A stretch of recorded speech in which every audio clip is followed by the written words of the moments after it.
Welcome everyone to our episode 82 of our podcast Cultivating a New Generation. And in today's episode, we are going to talk about change and transition. And the title of this episode is Embracing Change and Transition to Evolve. So we are going to go deep into the science of change, what is happening inside of us, what happens in an organization or in your own company, and how do we feel and how do we envision change? How do we envision change? How do we visualize change? How do we make it our own so that we don't feel or don't get stuck in those stages that are complicated? We are going to review them and we are going to see how this new changing environment that we are having since some years ago is fastly moving us into embracing more and more the uncertainty, change, and knowing your own tools, knowing how you feel inside, knowing how your intuitive mind works to face change. All of those things we are going to be discovering in today's episode. And at the end, I will review the diagrams of how do we change and those stages, each one of them. And we are going to see also how these feelings start changing throughout the stages of our lives in terms of these kind of internal changes. So, without further ado, the article that I use as a reference is from Bloom, Tonja, that's the first author, and is from 2017, The Leadership Crisis and Change Beyond the Dialogue. So, we are going to see how change occurs on multiple concurrent paths for both the individual and the organization. We are always changing. That is the only constant in life, and I think you have heard about that phrase. No or little respite may result in distrust, uncertainty, and the reality of organizational change fatigue is something real, is something that is being perceived in many organizations. Hence, leadership must mitigate change fatigue and resistance through the creation of a trusting environment. This is one of the main keys to help your employees or to help people to start transitioning into change with a softer pace, with a softer mind, and also trying to see change as your ally, not as the enemy. A level of certainty is also required, and an understandable translation of strategy while providing a direction. This is very important, a vision and belief in the chosen path. It's not just announcing change, it's trying to give people, give employees, give even your family members a known path in terms of the direction. Where are we going? Why are we going in that way? What is the vision of these new changes? And what is the belief that sustains? What is the meaning? Because when people understand the meaning, understand that vision, understand the direction, that's when they embrace change in a very, very welcoming way. Most change initiatives have had low success rates, and you will be astonished of the low percentages. Since 1996, 2008, 2009, several research have done an investment in time and resources to make change have higher success rates. But the truth is that in 2000, Beer and Noria, some researchers found out that about 70% of all changes initiative fail. Why is that so high? The failure rate is almost at 75% in this average of how organizations and individuals accept change. This indicates that there is a failure rate of between 30 to 60%. Furthermore, it is estimated that 46% of organizations undergo three or more complex changes at any one or at any point in time. Change has become an all pervasive, permeating energy in every aspect of this modern life. This is something that we are seeing in a very fast pace, and sometimes it is overwhelming and we will know what to do. In fact, this modernism is characterized by change, and the future has become unstable, unpredictable, and non recurring, which can cause a sense of loss, a sense of anxiety for individuals, organizations, and society. And this is the explanation of why many people right now have so many problems in terms of handling anxiety, handling depression, handling this burnout syndrome, or simply this mental fatigue. This is real. This is something that happened in addition to the symptoms that we have discussed previously about the virus that is also causing these kind of side effects. So another researcher, Taleb, in 2012, speaks of membership in the extended disorder family. Uncertainty, variability, imperfect and incomplete knowledge, change, chaos, volatility, disorder, entropy, time, the unknown, randomness, turmoil, stressor, errors, dispersion of outcomes, and not knowing what is going to happen. All of those adjectives, all of those labels, all of those things are the main tags that the news and media outlet use to prime people into a fear state. But we will know how to combat this kind of fear. In this modern age,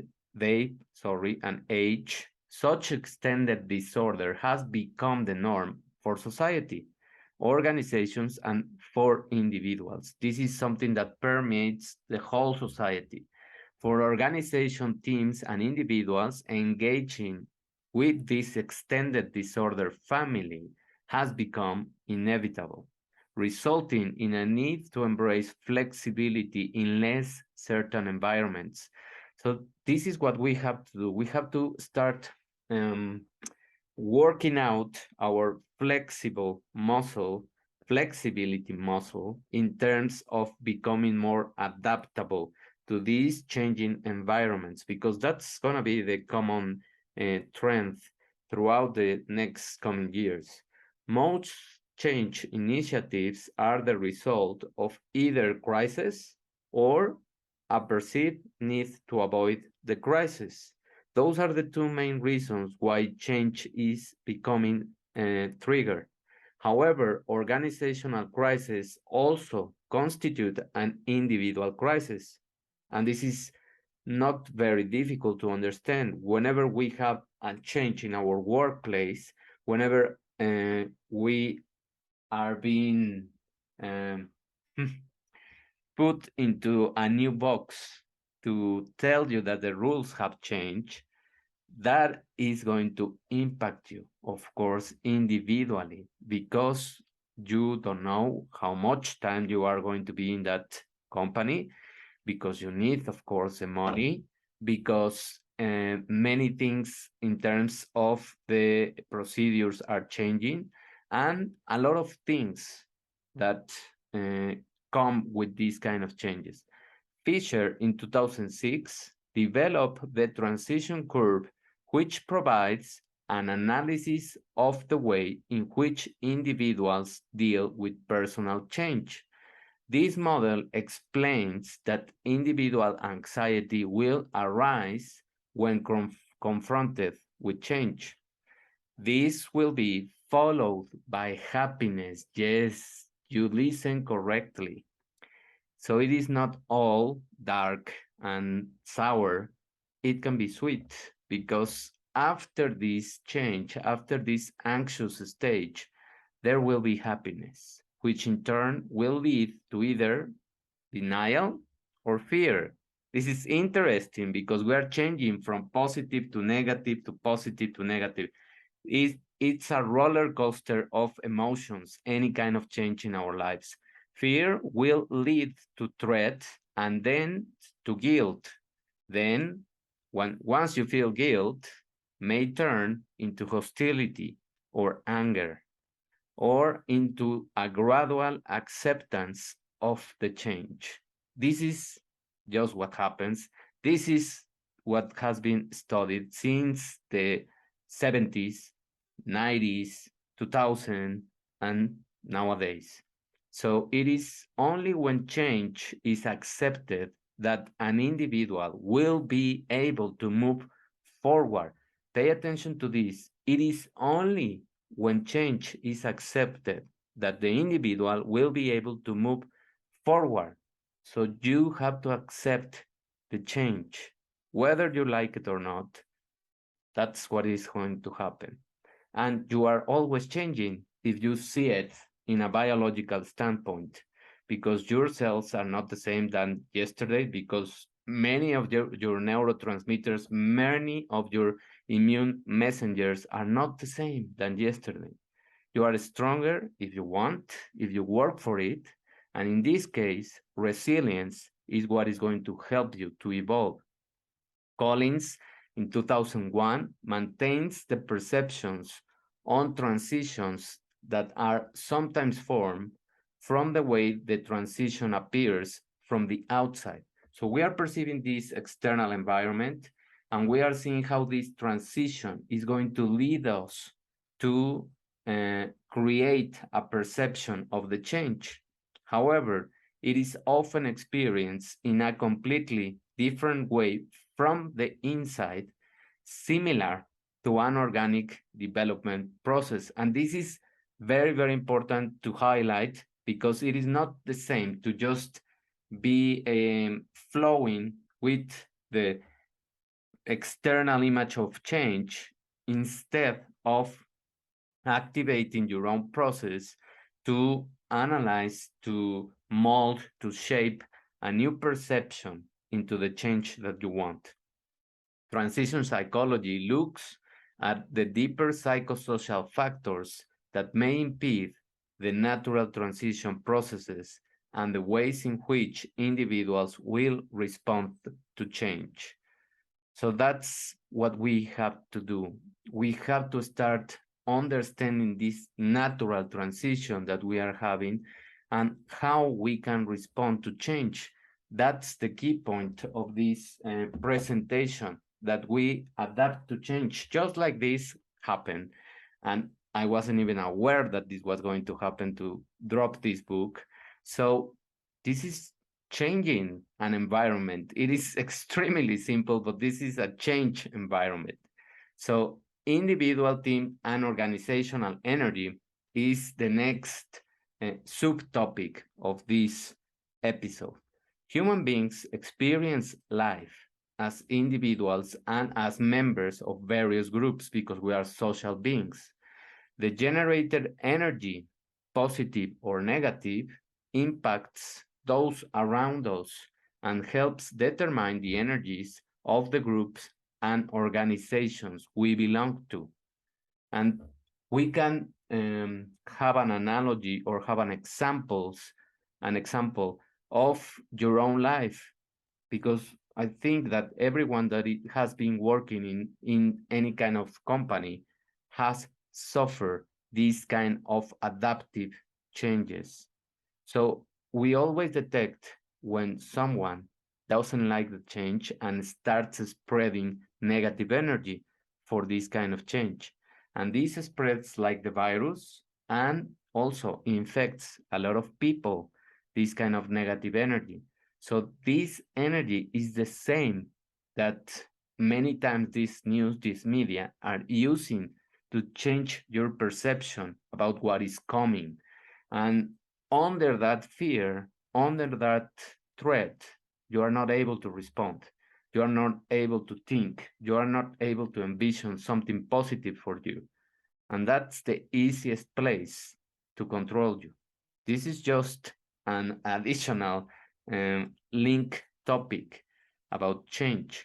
We have to take cognizance, we have to take knowledge, as well as the responsibility for the fact that we affect the very systems that we participate in. The way we react towards change is how we are going to impact the people around us. I live in Mexico City. Here we have a lot of earthquakes. Every year, at least we have one, two, or sometimes three. We have adapted to these kind of earthquakes. And of course, they are dangerous. Of course, they are a threat, a real threat, a natural threat. But we have been able to adapt ourselves, and we have been able to react in a very, very different way than when we suffered the first big earthquake in 1985. So this is one of the lessons that we can take, that if we can adapt to something that is extremely dangerous, and we are developing tools, developing things, developing the technology to detect these kind of earthquakes, and we respond in a different way, in a calmer way, in not taking away the fact that we are also scared when we hear these kind of alarms, but we don't react under fear anymore. We react with more consciousness of what are we going to do, because we have been trained, we have practiced. This is what happened with you when you participate in your own life in terms of envisioning a new road, a new map, new kind of trainings, so that you don't be surprised by change. Then you are not going to feel it as strong or as negative as you will if you are not prepared. Not only do we occupy and move about in our individual physical space, but we simultaneously exist in a unified collective energy field with all beings. What is this phrase meaning about? This is quantum physics. This is how we are vibrating energy more than this physical appearance. And I explained something of that in our last episode of energy medicine.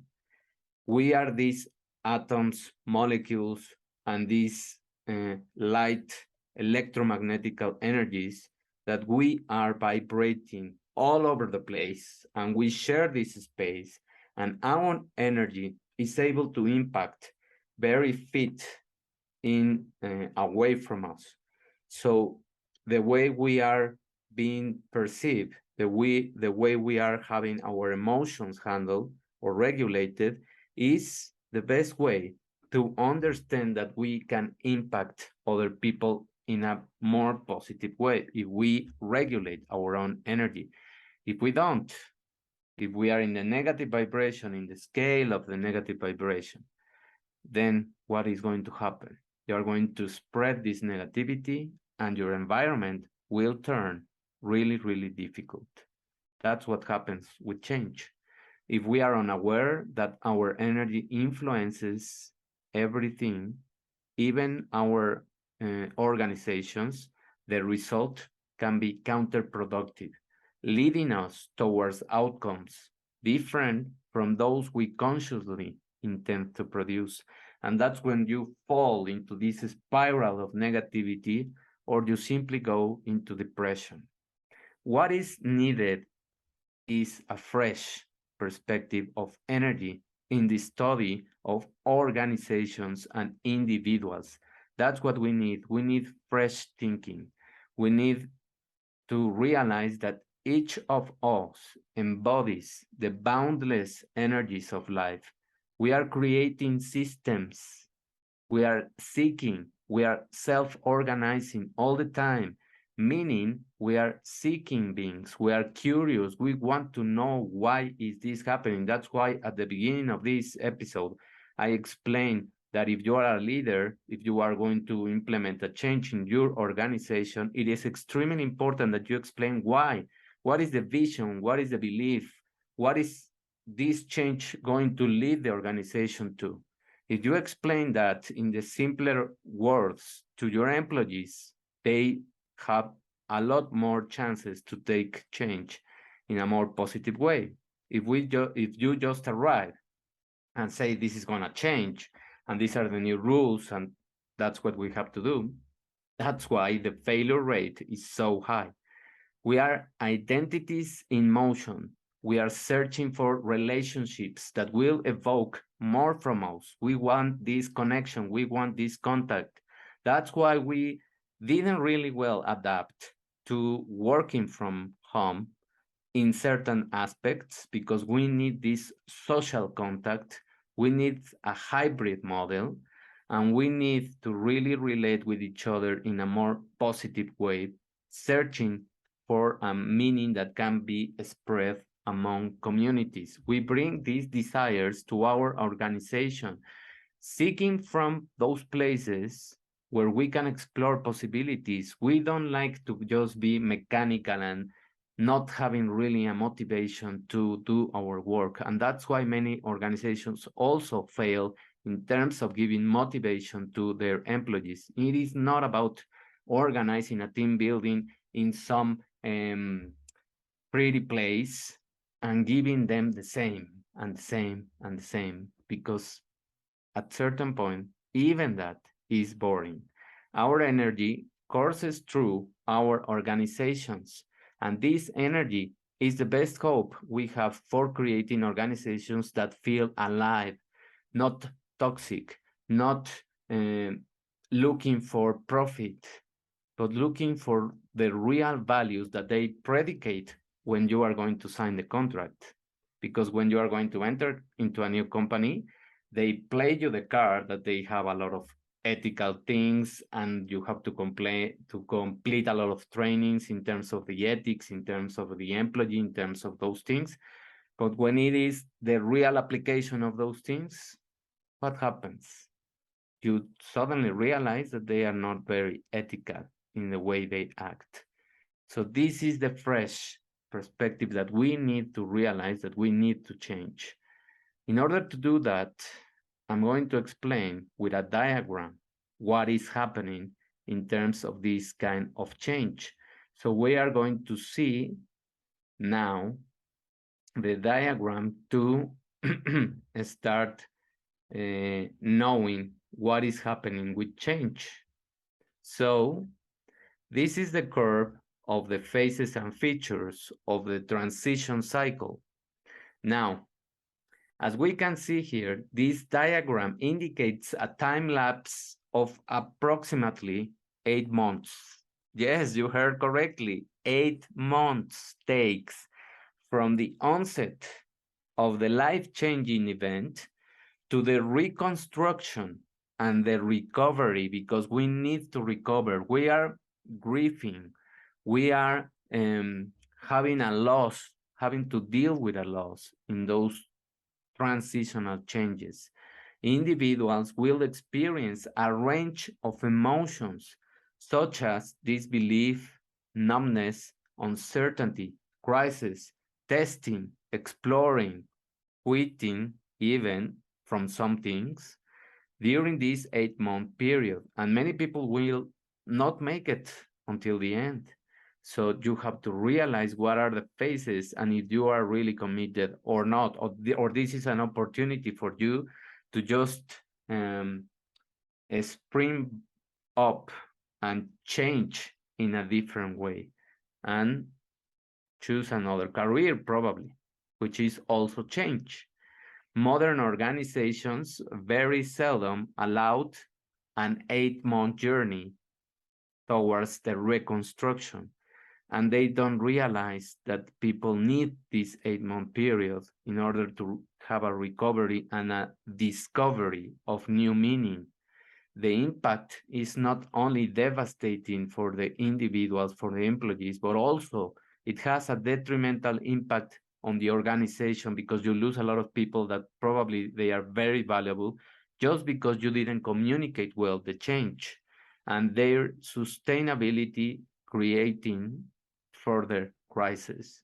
So when you lose these valuable employees just because you are not able to communicate transparency and the things that are going to happen and the new vision, that's when you regret of this implementation that is just based many times on fear. So as you can see here, we have this distress or despair scale, which is the most negative side of these emotions that we are having under change. This is regular, flat. You are okay with things that are happening. You are scaling up and you feel good. And well-being, yes, you are reading correctly. Well-being, which is surrounding a lot of things. It is not just um, changing some new environment. It is not just making a hybrid model. It is not just changing positions. It is not just changing names. It is changing the well-being of a person. Deal with that, because we are not numbers. If some leader is listening to this, we are people, and without us, there are no companies. Without us, there is no profit. Without us, there is no economy. So you need us as much as we need you. That's the most important thing that you have to realize in terms of being a good leader. Now, phase one is the first shock that we have. Can be, depending on your ability to deal with change, that you are going to the numbness and you don't even know what to feel, or excitement, depending on how the leader communicates the change, or if it is an individual change, on how you envision the change. Phase two is provisional adjustment. This can be a honeymoon in the positive side, or it can be minimizing denial, disbelief, and having even a trauma or a loss, which is going to happen. Phase three, inner contradictions. You are going to have inner contradictions, emotions that are going to be um, colliding, uncertainty, losing confidence because you don't even know if you are going to be able to adapt to the new environment, confusion, depression. Yes, there is one slight, well, one piece of almost a month or even 2 months that you are going to feel depressed or in a crisis, which is an opportunity. So phase four is the inner crisis. Now, well, you will take two ways.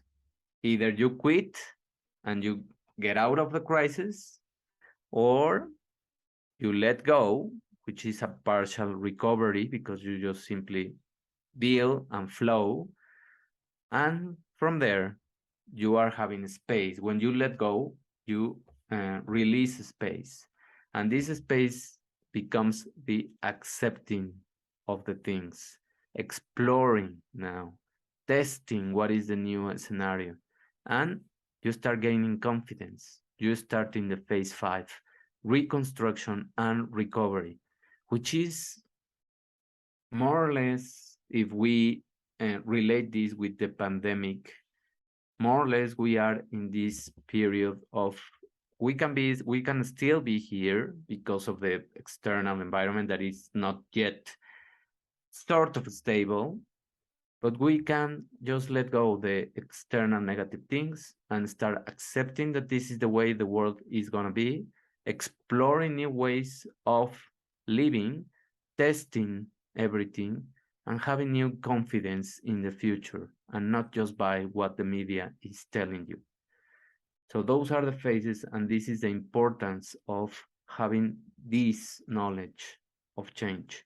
Now, what is the psychological response to change? Well, this is the competence scale, and these are the phases that you are going to suffer as an individual. We can have the shock, as we mentioned, then we start the phase of denial and disbelief. You don't believe what is happening, which happened to a lot of people when we know about the pandemic and the rules and the things. We had resistance to many things because we knew that many of those things were not even true, were just fear based, and because we are not really so dumb to believe the story that they gave us. So we were into anger and stubbornness. That's why it happened. And there is a lot of anger still because many people were resistant to that and didn't want to comply with many of the measures that didn't even make sense. So now self-doubt, of course, because you were insecure, you were blaming, you were having awareness of the new reality. This is the new reality, whether we want it or not. This is the flow that we have to adapt and to start to let go of the things that didn't match with us in terms of adapting to rules that didn't make sense. And we start gaining new learning skills. When you detach from the toxicity of news and media that just gave you fear-based information because it was not even science. And let me tell you that they tried to stain and to depreciate the concept of science. We start to learn new skills because we start to look for information on ourselves. We become stronger because now we know where to look and how to distinguish misinformation and fake science from the real things. So those were the exploration phase and the learning new skills. And then we understood that applying these new skills was or is going to be the new path to have an integration and a commitment with the new focus, with the new change, with the new vision of your own life. This is the evolution of human beings. This has happened not just only in the pandemic, but in many crises that we have suffered as human beings. And this is the process that you will be more or less experiencing in those 8 months. But there is hope because you are going to have new learning skills, you are going to evolve, you are going to upgrade, you will have to be more mature, and you will apply new skills. In the best scenario, of course, people can stay in these things. And that's just the way it is, and that's just the way people are going to be. But you can just detach from those kind of toxic people and start letting go of those emotions and applying your exploration skills, your curiosity, your childlike perspective, applying new skills, commitment with your new vision. Start defining what are your new values, what is the new role that you want to take. And that's the way you are going to handle change in a much well-being state.